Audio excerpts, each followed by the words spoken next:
Hi! Welcome to Richard Kabili YouTube channel, and for today's tutorial, I will be teaching you on how to turn on and off now results haptic and voiceover on iPhone X. But first, kindly subscribe to this channel and don't forget to hit the subscribe button and the bell to notify you for the new updates. And let's start!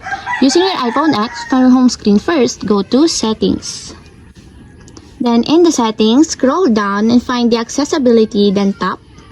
Then in the accessibility, go to vision section and then tap the voiceover. Then after that, in the voiceover, scroll down and tap the audio. Then in the audio, tap the sound and haptics.